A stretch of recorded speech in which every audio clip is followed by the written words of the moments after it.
Burkina Faso, a name that stands for integrity and pride. But what does it actually mean, and why was it chosen? Let's uncover the powerful story behind it. This name is not just a label, it's a declaration of a nation's soul. Nestled in West Africa, Burkina Faso is a landlocked nation with over 60 ethnic groups, each contributing to a vibrant cultural tapestry. From the intricate masks of the Bobo to the storytelling of the Mossi, culture is the nation's lifeblood. Its landscapes, from the arid Sahel to the lush south, have shaped a resilient, community-driven people. Before we understand the significance of its name, we must look back at its journey from colonial rule. For Burkina Faso, the journey to its present name was a revolutionary act, casting off a name imposed by outsiders to embrace one rooted in its own soil.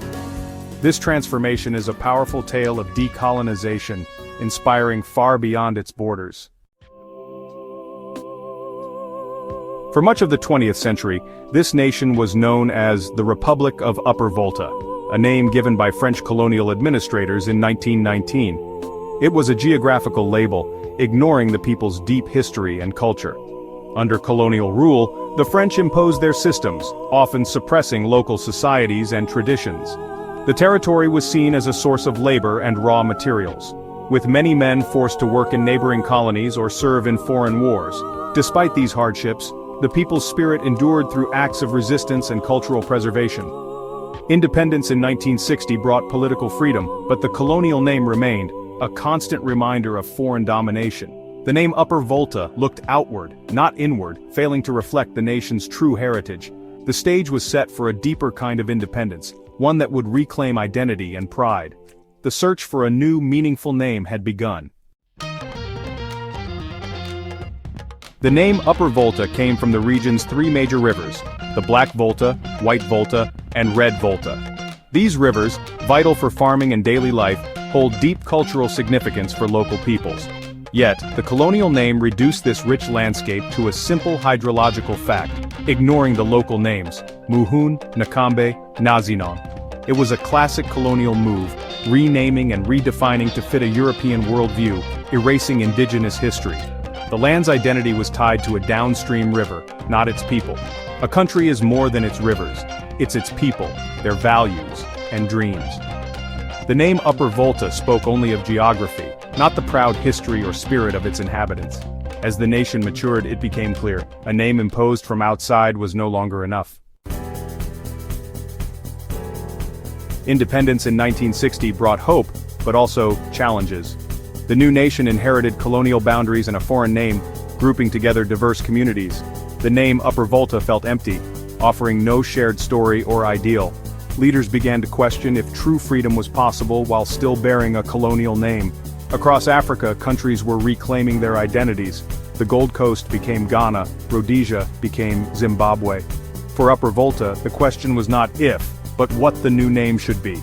It needed to unite all citizens, inspire pride, and reflect the nation's dignity and resilience.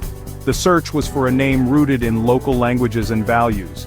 It took over 2 decades and the right leader to finally answer this profound national question. The time had come for a name that matched the spirit of its people, and that leader was Thomas Sankara. The answer arrived with Thomas Sankara, a charismatic and revolutionary army captain who seized power in 1983, determined to change the course of his nation's history. Sankara was a visionary, an outspoken anti-imperialist, fiercely committed to rooting out corruption, empowering women, and achieving self-sufficiency for his people. He challenged the status quo, urging citizens to take pride in their identity and to work together for a brighter future. He believed that true independence required breaking from the colonial past, not just politically but also mentally and culturally.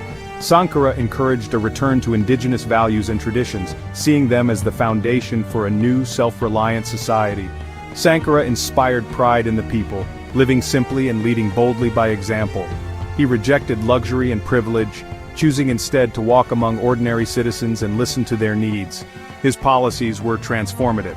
Mass vaccination campaigns saved thousands of lives, tree planting combated desertification, and he promoted local food production to reduce dependence on foreign aid.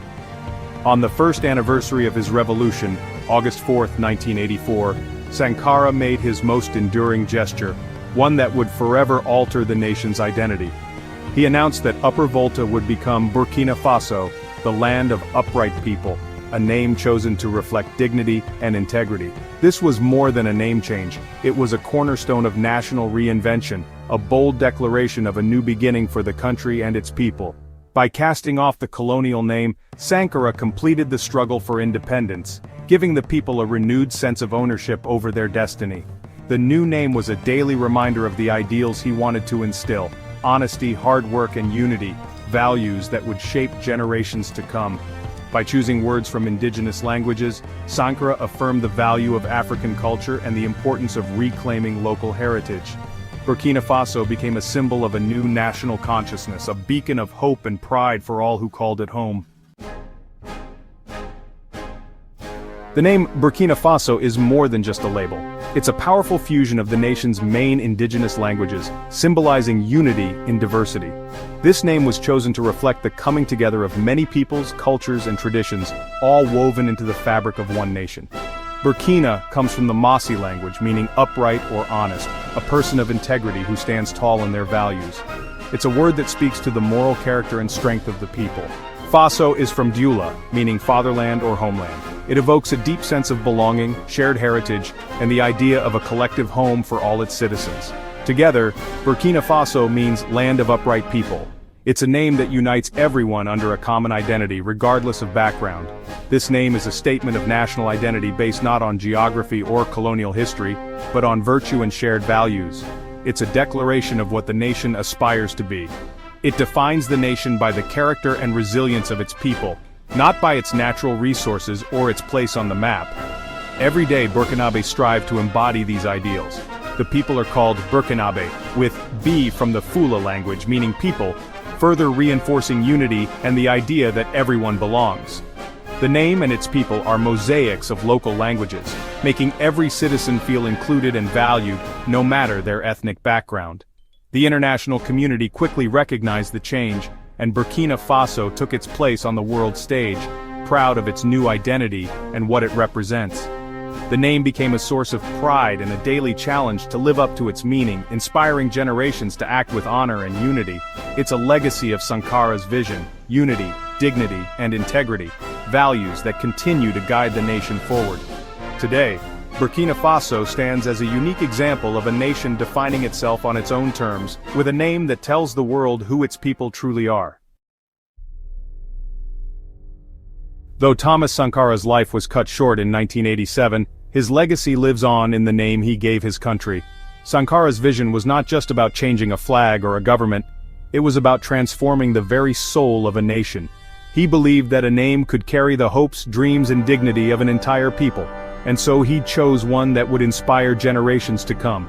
Burkina Faso remains a symbol of dignity, self-reliance, and Pan-African pride. The name itself, meaning land of upright people, is a daily call to integrity and resilience, echoing through the streets of Ouagadougou and the villages beyond. The name has outlived political changes, embedding itself in the national consciousness. No matter who leads, the spirit of Sankara's vision endures, shaping the identity of the nation and reminding its people of their shared values. It's a constant reminder of a nation daring to define itself, free from corruption and foreign dependence. The name challenges every citizen to uphold honesty and independence, to strive for a better future. By choosing indigenous words, Sankara affirmed the value of African culture and self-definition. He wanted every Burkinabe, regardless of background, to feel pride in their heritage and to see themselves reflected in the nation's identity.